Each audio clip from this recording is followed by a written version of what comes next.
parents, they're freaked out, they're worried, they're concerned, they want to prohibit and they want to restrict. But what winds up happening is the teen feels controlled, it backfires, the teen either wants to sneak and lie, or the teen follows that rule, they turn 18, they move out, and then they're exposed to all of this and they have no idea how to use it in a healthy and constructive manner.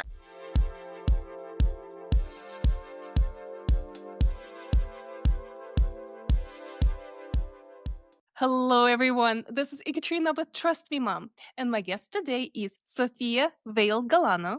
She's a clinical social worker and therapist, and she's also the author of Calming Teenage Anxiety, a parent's guide to helping your teenager cope with worry. That's a wonderful book, and I can't wait to unpack how we can help teens to cope with anxiety, because it's not a big surprise. Teenage anxiety is on the rise. And I can't wait to talk to Sophia about strategies and tips for parents. Sophia, welcome. Thank you so much. Thanks for having me. I'm excited to chat and excited to be here. Well, first, let's start with your own journey. What inspired you to become a therapist? Yes. So I've been a therapist for over 11 years now, and this is my second career. So I was working in a very different field, and I really wanted to do something that helped people. I wanted to really make a difference in people's lives. I wanted to provide support. I wanted to go to bed at night feeling like I made some sort of difference and helped, even if it was one person, even if it was 1% made their day a little bit better.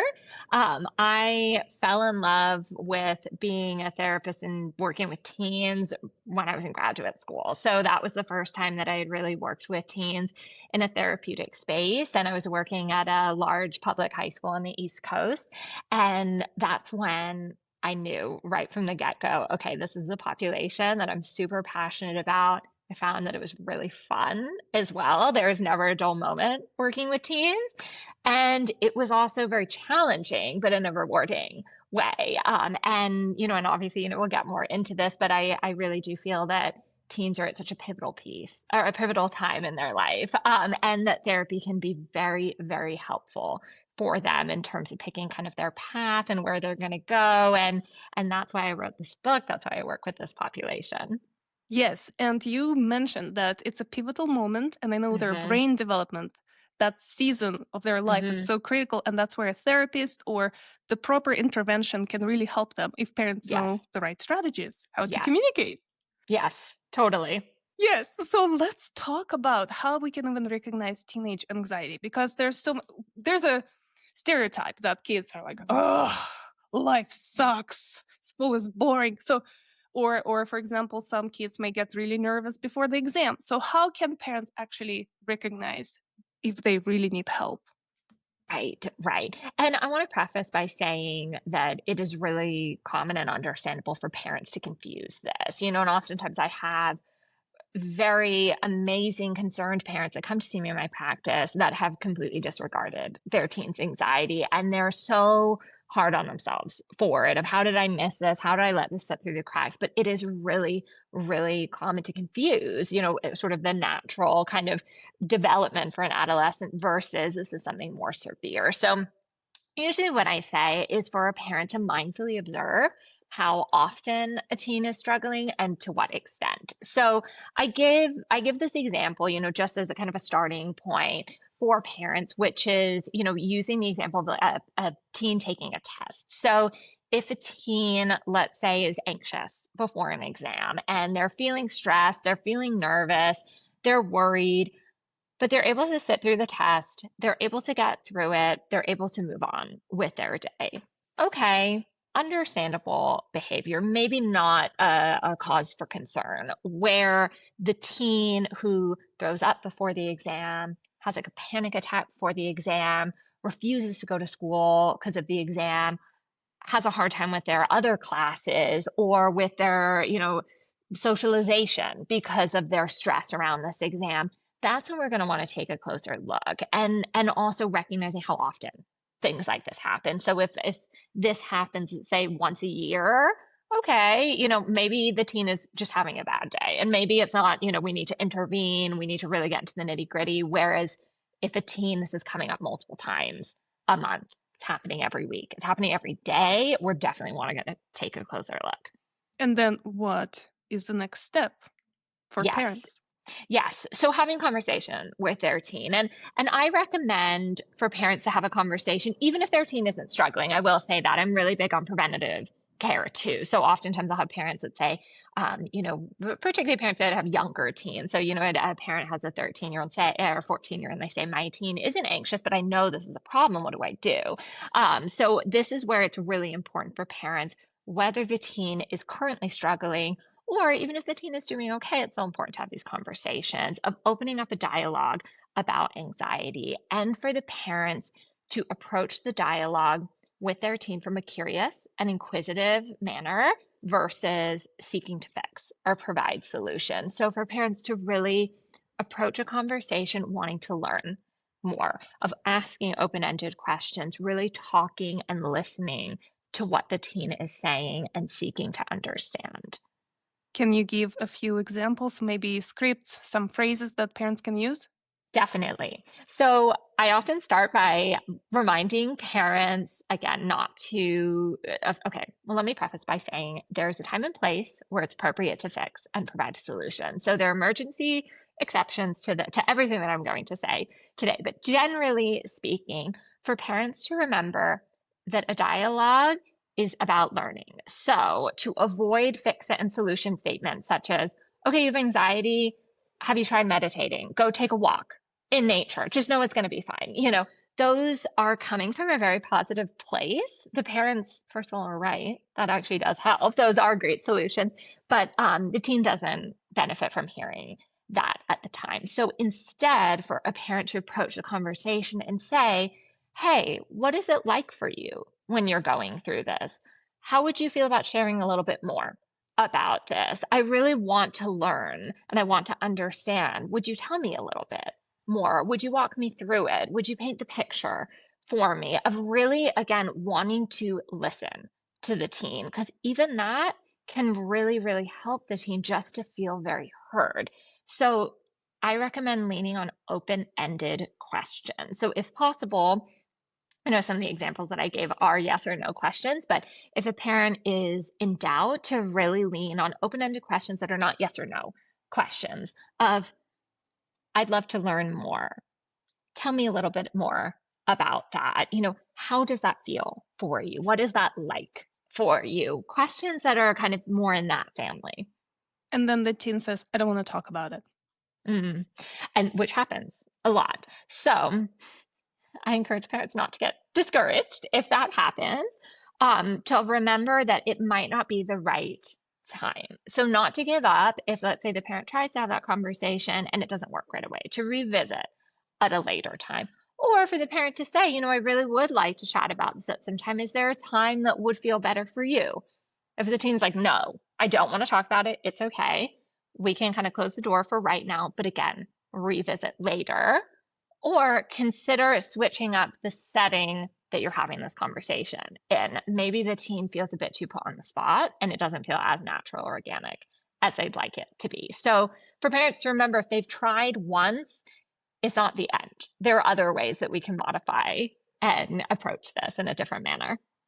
It would be a good example of switching scenery. So I assume maybe when they're Yes. driving in the car or, Exactly. yeah. Exactly. So I always remind parents that, it's going to feel weird at first. So a lot of parents, when I suggest these they say, Sophia, that sounds really informal and too casual. And this is a really serious issue. And we need to be talking about this at the table in the dining room with family meeting style.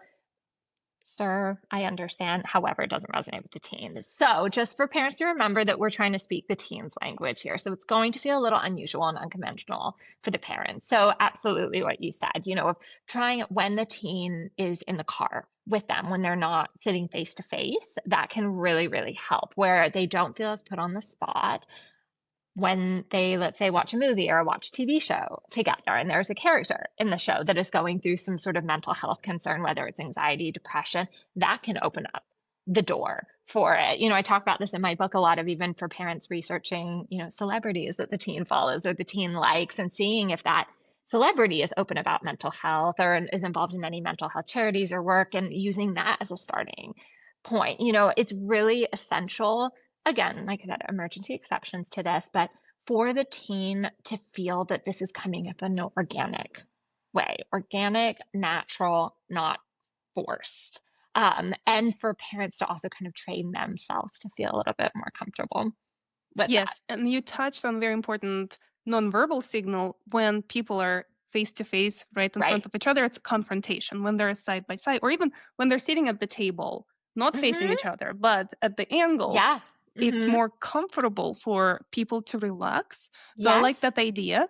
But Yeah. then, what can you tell to parents who have control issues? So maybe, Sure. obviously, teen learned not to trust or not to share. It could be an overly controlling parent who Mhm. suddenly, oh, tell me more. I'd like to know how it feels. But the teen knows, oh my gosh, mom or dad are really trying to fish out what's going on and they're going to be judgmental. So, what should these parents do who did not build that trust with kids up till age 12, 13, and beyond?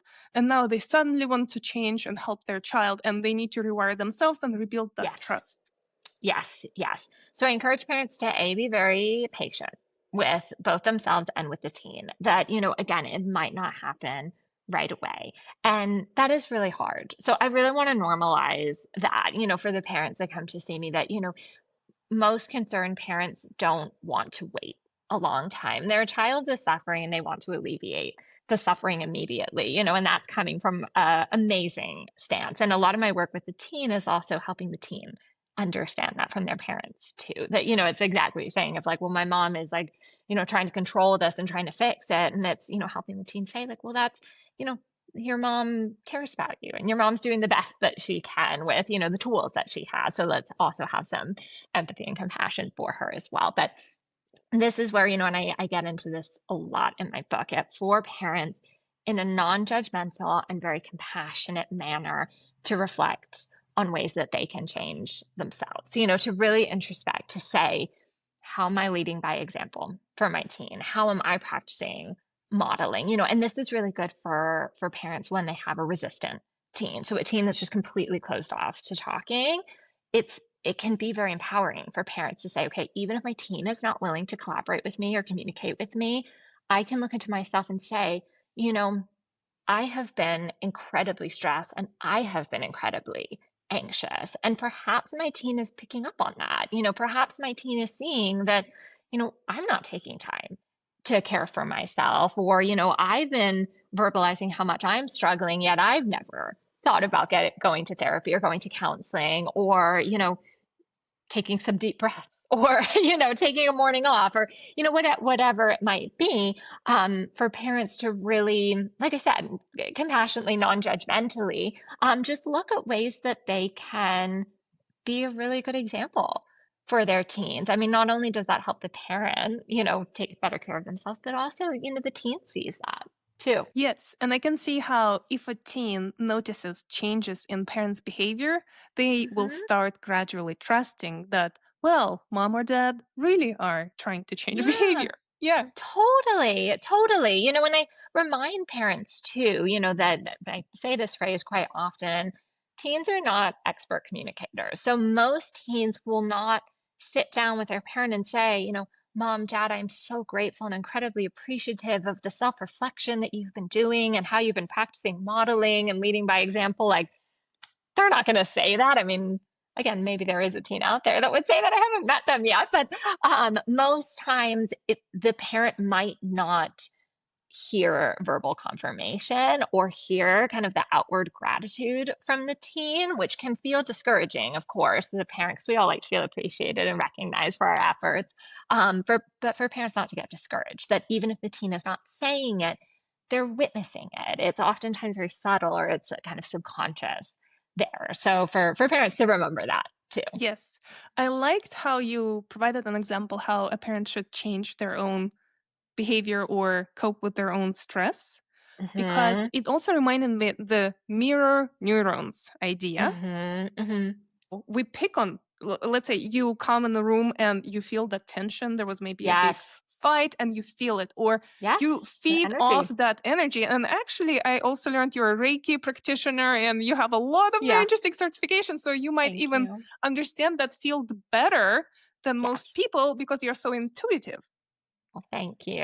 So, Thank you. can you maybe explain it as well how important it is for a parent to heal themselves first and Yes. fix themselves, especially they're the adult in the relationship, before they're trying to teach their child how they should Yes. behave? Absolutely, absolutely. No, thank you for bringing that up. And I talk to, parents about this, even if they're, kind of not into any kind of the spiritual kind of energetic work, this still applies here, which is that teenagers, whether they want to admit it or not, are very sensitive, and particularly teens with anxiety, especially those teens are highly sensitive, and they pick up on a lot of that energy. And again, like I said, some teenagers are more aware of that they're like, well, I'm stressed because I'm around stress all the time. But a lot of teenagers are not, so that's why it's actually so powerful and empowering for parents to do this because again, doesn't require any effort from the teen, but it really does make a difference. Like the teen notices that. I mean, and we think of ourselves as adults, like how we feel, think of when you're walking into like a spa or something and you're feeling the calm, relaxing vibes versus what you said when you walk into, a crowded subway station where everyone is like, all compact and stressed and trying to make it to work on time. Like there's such a different feeling there. And I feel like, people pick up on that again, whether they're open and receptive to kind of that sort of energetic, kind of more new age Yeah. type mentality. But again, particularly teenagers, they're very vulnerable. And whether they present that way or not, that's still there. Yes, and for skeptics who do not like all this energy woo woo stuff, there are Totally. also some studies about how mom's cells and child cells are interconnected. So even when you give Mm, birth to a child, you still have some of the cells of the child in yes, you. it's fascinating. And I noticed in my personal experience when my child is suffering, crying, in pain, I have enormous pain. So it's Hmm. almost physical. So I have emotional Yes, distress and I feel it physically. When yes. her friends experience the same struggle with the same problem, same challenge, and they cry and scream, I don't have the same You're like, it's response in fine. my Yeah. body. Yes. No, it's fascinating, right? Yes, and it's very easy for an outsider to give Of advice like, course. well, this is how you fix the Of situation. course. Why is Right. he or she so fussy? But I think it's very different for mom. Even dads who Yes. didn't give the Yes. birth don't feel the Right. same way. Of And course. maybe that's where sometimes it's very hard for, especially moms, to Hmm. follow some of the common sense Of strategies course. where Yeah. they experience that pain. And maybe that's where a therapist or even they can ask another partner who didn't give birth to step Yes. in. So, can you guide us through how they can navigate it, when is a good time to reach out to a therapist or seek other support? Right, right. Thank you so much for asking that as well. These are wonderful questions. So obviously, as a therapist, I'm a little bit biased. So I want to preface by saying that I personally believe that any time is a good time to reach out for support. I mean, I think just as human beings, we live in a stressful world, so it's always helpful to have, a space where we can process and we can lean on someone, always going to be helpful. Um, for parents with an anxious teenager, and then we'll talk about the teen receiving support as well. I agree with what you were saying. I mean, it is so hard and it is so strenuous, and that's why again I encourage parents to be very compassionate and non-judgmental themselves because it is challenging and it is gut wrenching and heartbreaking at times. So for parents to have that support for themselves is so helpful, and particularly again when there's a teen that's not willing to get support, it's even more essential for the parent to have their own form of support and someone who's going to help navigate this with them. um, for the teens receiving support, I mean, again, I also think it's helpful anytime for a teenager to get support. But I would say if a teen is struggling, of course, to have a conversation with the teen about, seeking some additional help. So whether it's therapy, counseling, coaching, some other type of mentorship, I remind parents too that it's not a one size fits all. So to really have a two-sided conversation again with their teenager about what support might feel like for the teen and what that might look like for them. So, oftentimes a parent will come to see me and say, hey, my teen went to therapy and hated it. And, they're still really struggling, but doesn't want to go back to therapy. And, we tried a number of therapists and I'm about to give up. I don't know what to do. And this is where I say, let's talk about other options. That for some teenagers, sitting face to face with a traditional talk therapist just doesn't resonate with them. They actually feel more comfortable working with a coach where they can go out for walks and they can be in nature, or they prefer seeing a therapist where they're doing like something creative together, or they resonate more with some like spiritual counseling, or just an alternative modality that can be equally as effective. Obviously it's different, in terms of schooling, licensing, all of that, but for parents to really be open to all different types of support for the teen and at any time too. So it doesn't also have to be when the teen is at a crisis. It could be at a time when the teen is saying, hey, I'm just feeling kind of overwhelmed, or I feel that, I'm a little stressed, or like I actually feel good, but I do think it would be interesting to go talk to someone. Again, most teens don't use those Hmm. words, but just to be open and to receptive for the teen getting support. I again envision those controlling moms who are like, okay, if this is not a traditional licensed therapist in the office with an open door where I can make sure my child Peek is my head safe, in. Yes, yes, totally. and it's some kind of a sports coach or someone who can make a huge impact. Yeah, But they're like, well, I cannot control them. I don't know what messaging they'll give it to my child. So right. again, it What sounds do you like do there? the anxious mom needs to be fixed first. But what advice do you have Totally. for that circumstance? Totally, totally. And I see it from both sides because, I agree. Obviously, we want a teen to go and see someone who's qualified. There are a lot of people out there who kind of market themselves as something and they haven't gotten the training and they're not appropriate, so I totally respect that. And I think it's really important for parents and the teen, both of them together, to do the research and make sure that the person is legitimate and is going to help and provide the best care possible. And also for the parent to remember that the teen, even if there's some similarities between the teen and their parent, that they're not the same person. And teens are also living in a very different world now. So even if, let's say, a mom thinks, hey, I went to therapy when I was a teenager and it really helped me, or I go to therapy now and it really helps me. A teen living in today's world is not the same as a teen that was living in the parents' world. That makes sense. I don't know if I'm explaining that right, but it's just a very different world, adolescence today. So being a teenager, 20, 30, 40 years ago, it's going to be completely different.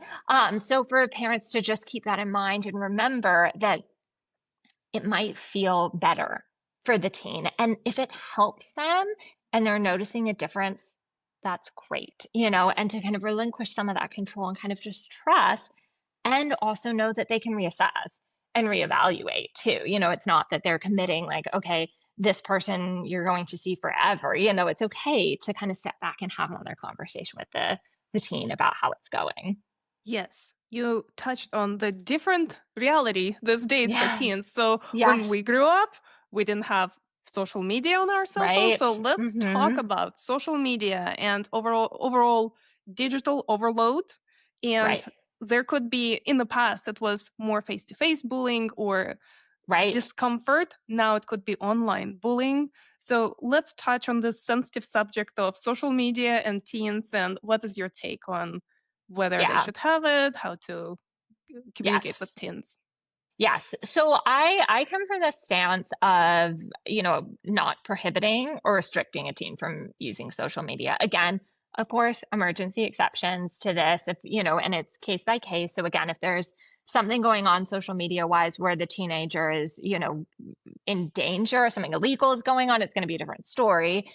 Generally speaking, I encourage actually parents to have a conversation with their teenager about modifying how they use social media. So most parents, they're freaked out, they're worried, they're concerned, they want to prohibit and they want to restrict. But what winds up happening is the teen feels controlled, it backfires. The teen either wants to, kind of sneak and lie, about it. Or, the teen follows that rule, they turn 18, they move out, and then they're exposed to all of this and they have no idea how to use it in a healthy and constructive manner. So that's why I come from the stance of like, let's actually modify it now while the teen is living in the home, the parent is there, of ways that the teen can use social media differently. So for a parent, just an example, to encourage the teen to recognize how they feel when they're seeing certain people on social media or they're on certain platforms.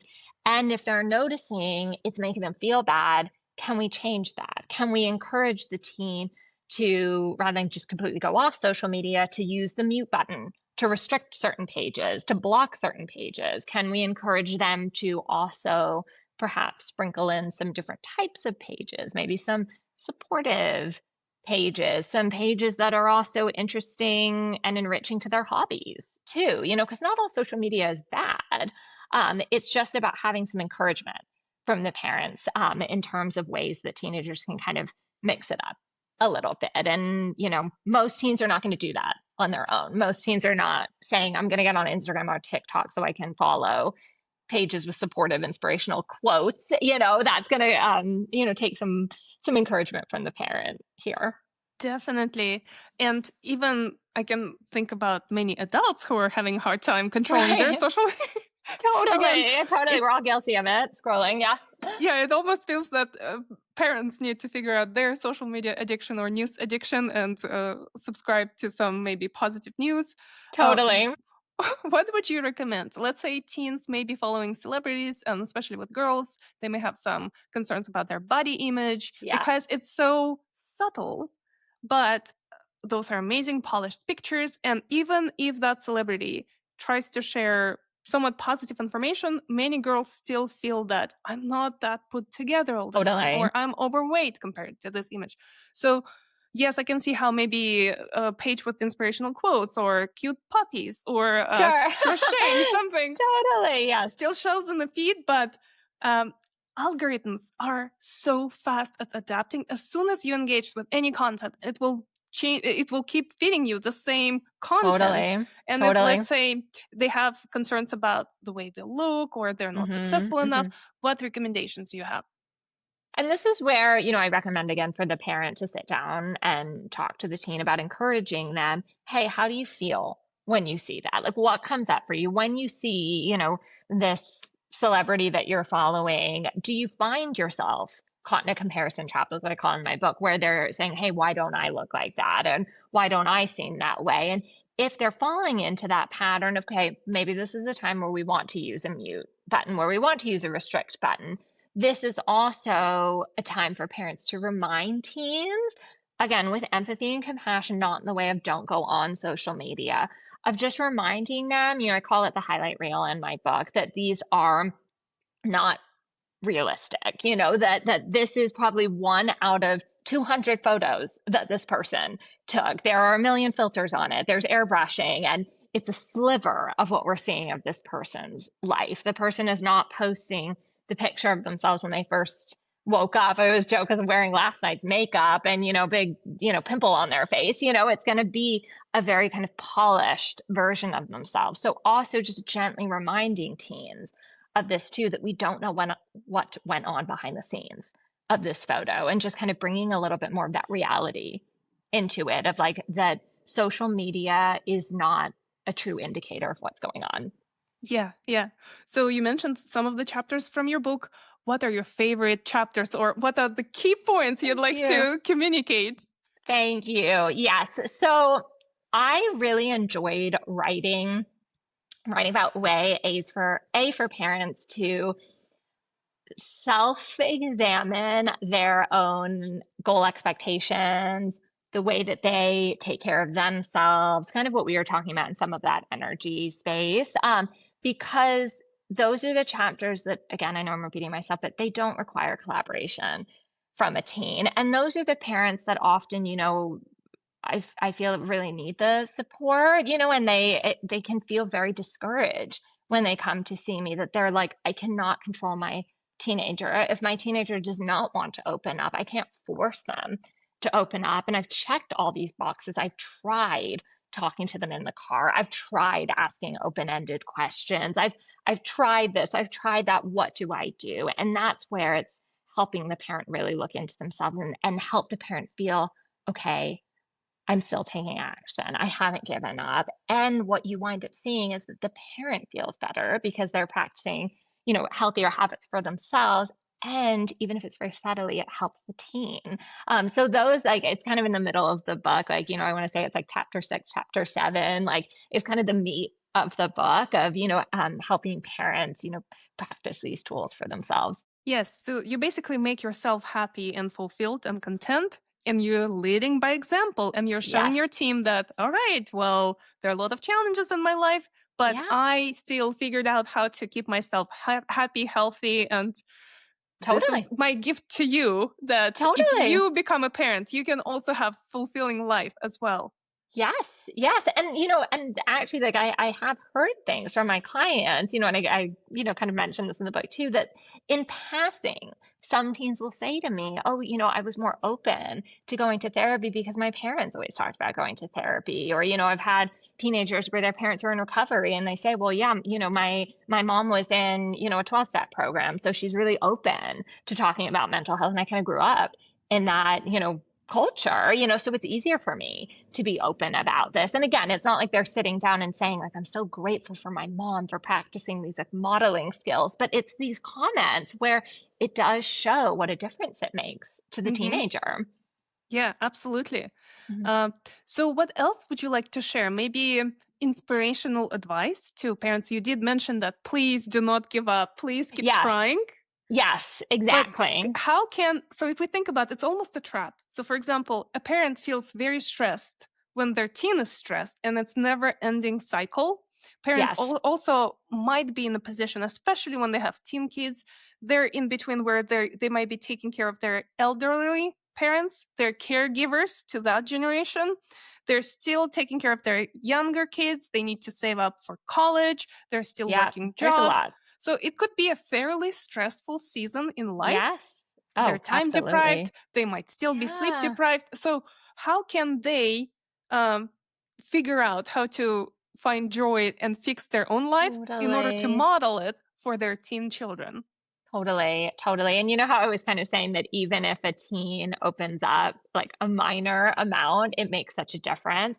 And I'd say the same thing to the parent. So even if the parent is able to practice 5 minutes of some form of self-care or 1 hour every few days or one day a week where they can just carve out a little pocket to take care of themselves, I would so encourage that. Again, I know it's easier said than done, but it's so important, because again, we were kind of joking that, it is the hardest job out there being a parent. It's, like you said, it's time consuming. There's all these other pieces to it. And emotionally it's challenging. And that's why I encourage parents not to give up, but also to really take care of themselves as best as they can. And even if it's just a slight improvement to what they've been doing, that's massive. Hmm. That it is so helpful and it goes so far. And like I said, it helps everyone else around them. And, another piece too, and it's a bit kind of separate from this, is if a parent is feeling really discouraged or has a hard time having empathy for their teen, like maybe they're kind of just caught up in how frustrating it is and feeling kind of discouraged, is to really put themselves in the teen's position. So, my book, I pose a lot of kind of reflective exercises for parents who envision themselves being a teen in today's world, that can also be very helpful for them, just to remember that adolescence today is very different. There's a lot of new factors here, and just to remain empathetic. Obviously, we don't want to enable any teenagers, that's a whole different topic, but we want to remain empathetic to what they're going through. Can we quickly touch on enabling the teenager where the parent is overly empathetic and they're raising this Right. gentle snowflake that Yes. just cuffed Yes. and mom goes and saves and tries to, Totally. empathize and fix it Yeah. or like being overly Totally. caring? So, what would you Yes. recommend to these Yes. kids? And, I'm working on my second book right now, and that's really the bulk of my second book because this is really tough, and oftentimes these are, very, very complicated situations because, again, the parent is so caring and so loving that it almost does the opposite, like you said, where it's kind of teaching the child that they can't be resilient or they can't go through things on their own. And I talk about this in the book too. I post some examples as well of, you know, what's the difference between, setting a boundary and, recognizing when a teen needs more support, and being there. But when is it enabling or when is it rescuing? And that's when, let's say, I don't know, to put that example out that I gave at the beginning of our talk with the math exam. The teen is nervous and the parent immediately goes and emails the teacher and says, my kid can't come in. I'm gonna, write an excuse every single time. Like, what is that ultimately teaching the teenager? That's kind of teaching the teenager that, someone's always gonna kind of bail them out, that they can't kind of get through it. It's not so good for their self-esteem. Obviously, it's very case by case here, so this is very generalized, but I really encourage parents to take a step back and say, hey, is this the opportunity where I really do need to step in, where my teen is really suffering and I do need to intervene, versus when is this actually a good time for me to let my teen go through this? Like I use this phrase, excuse me, where we want our teens be okay scraping their knees, but we don't want them to break their knees. So knowing Yes. that, the scrapes will heal, the breaks are a different story. So for parents to keep that in mind, that what exactly is going on here? Is this an appropriate situation for me to intervene in, or is it okay? Yeah. Yeah. All right. Any final parting advice that I didn't ask you? Any questions that you wanted to cover before we talk about where to find your book and your website? Well, the only other thing I'll say, and I mentioned this in the book too, is for parents also to, practice lots of different tools and different ideas. And remember, again, it's just not a one size fits all here. Hmm. So, to just be open and receptive to trying different things. All right. Well, can you show your book and tell us where people can find it? It just came out in October. Yes. So my book, Calming Teenage Anxiety, A Parent's Guide to Helping Your Teen Cope with Worry, just came out last week. You can buy it on Penguin Random House, Barnes and Noble, Amazon. Porchlight Books is a great site for bulk sales if you want to buy a whole bunch of them.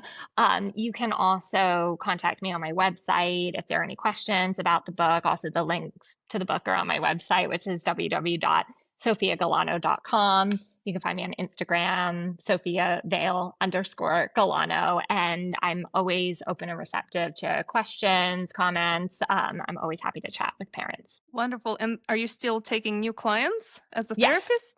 yes, I Okay. am. So I have a private practice too. All right. Wonderful. Well, thank you so Thank much, you. Sophia. Thank you so much for having me. It was great chatting.